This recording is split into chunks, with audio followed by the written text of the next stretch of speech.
Zedekia berumur 21 tahun pada waktu ia menjadi raja, dan 11 tahun lamanya ia memerintah di Yerusalem.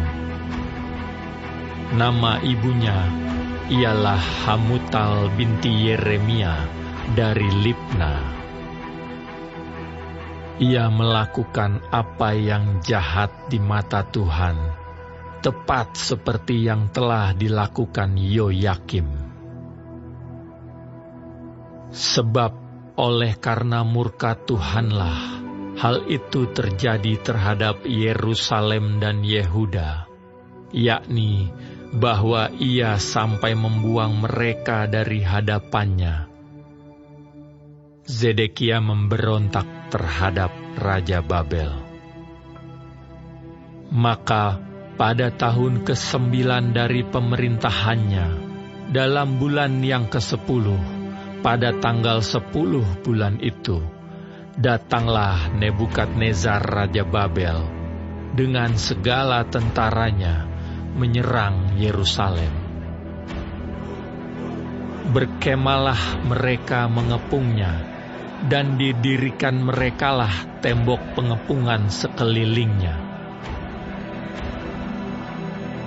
Demikianlah kota itu terkepung sampai tahun yang ke-11 pemerintahan Raja Zedekia.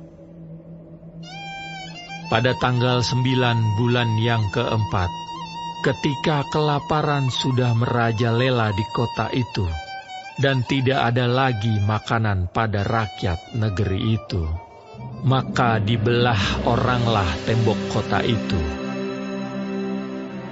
Melihat hal itu, maka melarikan dirilah raja dengan semua tentara, meninggalkan kota itu pada waktu malam melalui pintu gerbang antara kedua tembok yang ada di dekat taman raja, sekalipun orang Kasdim mengepung kota itu sekeliling. Mereka lari menuju ke Araba Yordan. Tetapi tentara Kasdim itu mengejar raja dari belakang dan mencapai Zedekia di dataran Yeriko. Segala tentaranya telah berserak-serak meninggalkan dia. Mereka menangkap raja dan membawa dia ke Ribla di tanah Hamat kepada Raja Babel yang menjatuhkan hukuman atas dia. Raja Babel menyuruh menyembelih anak-anak Zedekia di depan matanya. Juga semua pemuka Yehuda disembelihnya di Ribla. Kemudian mata Zedekia dibutakannya, lalu ia dibelenggu dengan rantai tembaga. Kemudian Raja Babel membawa dia ke Babel dan menaruhnya dalam rumah hukuman sampai kepada hari matinya. Dalam bulan yang ke-5, pada tanggal 10 bulan itu, itulah tahun ke-19 pemerintahan Nebukadnezar Raja Babel. Datanglah Nebuzaradan, kepala pasukan pengawal, yang melayani Raja Babel ke Yerusalem. Ia membakar rumah Tuhan, rumah raja, dan segala rumah di Yerusalem. Segala rumah orang-orang besar dibakarnya dengan api. Segala tembok sekeliling kota Yerusalem dirobohkan oleh tentara Kasdim yang ada bersama-sama dengan kepala pasukan pengawal itu. Sebagian dari orang-orang yang paling lemah dan sisa-sisa rakyat yang masih tinggal di kota itu, dan pembelot-pembelot yang menyeberang ke pihak Raja Babel, dan sisa-sisa para pekerja tangan, diangkut ke dalam pembuangan oleh Nebuzaradan, kepala pasukan pengawal itu. Hanya beberapa orang miskin dari negeri itu ditinggalkan oleh Nebuzaradan, kepala pasukan pengawal itu, untuk menjadi tukang-tukang kebun anggur dan peladang-peladang. Juga tiang-tiang tembaga yang ada di rumah Tuhan, dan kereta penopang, dan laut tembaga yang ada di rumah Tuhan, dipecahkan oleh orang Kasdim, dan seluruh tembaganya diangkut mereka ke Babel. Kuali-kuali, penyodok-penyodok, pisau-pisau, bokor-bokor penyiraman, dan cawan-cawan, dan segala perkakas tembaga yang dipakai untuk menyelenggarakan kebaktian diambil mereka. Juga pasu-pasu, perbaraan-perbaraan, bokor-bokor penyiraman, kuali-kuali, kandil-kandil, cawan-cawan, dan piala-piala, baik segala yang dari emas maupun segala yang dari perak, diambil oleh kepala pasukan pengawal itu. Adapun kedua tiang, laut yang satu itu, dan ke-12 lembu tembaga yang ada di bawah kereta penopang, yang dibuat oleh Raja Salomo untuk rumah Tuhan, tiada tertimbang tembaga segala perkakas ini. Adapun tiang-tiang itu, satu tiang 18 hasta tingginya, dan dapat dililit oleh tali yang 12 hasta panjangnya.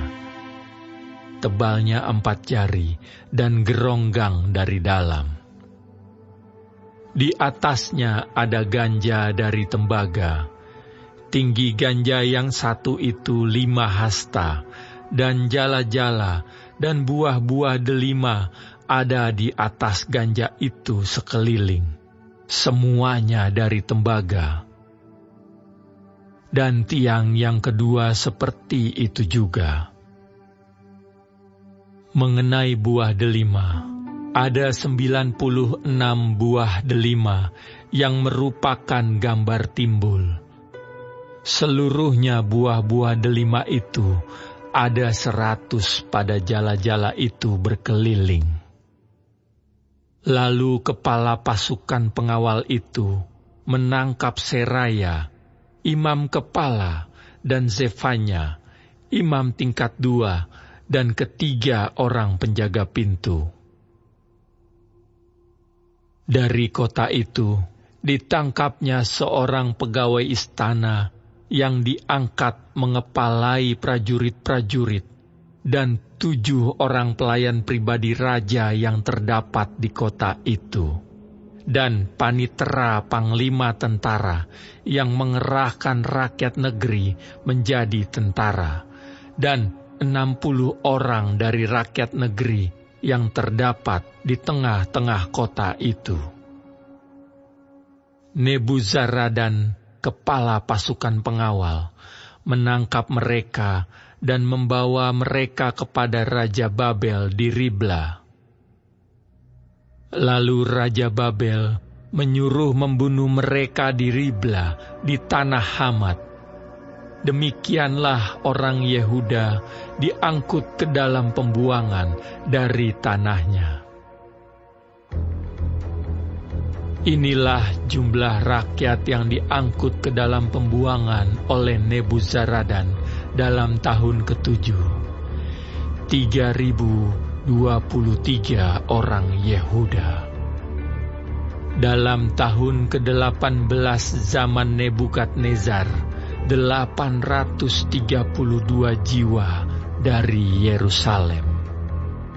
Dalam tahun ke-23 zaman Nebukadnezar, diangkut ke dalam pembuangan oleh Nebuzaradan, kepala pasukan pengawal, 745 jiwa orang Yehuda, seluruhnya berjumlah 4.600 jiwa.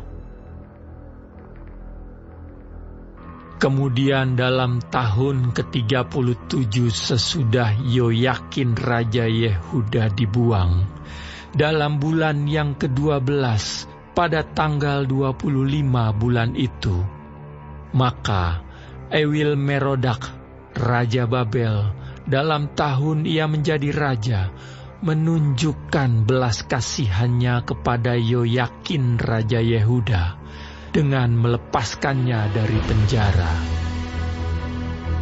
Ewil-Merodak berbicara baik-baik dengan dia dan memberikan kedudukan kepadanya, lebih tinggi daripada kedudukan raja-raja yang bersama-sama dengan dia di Babel.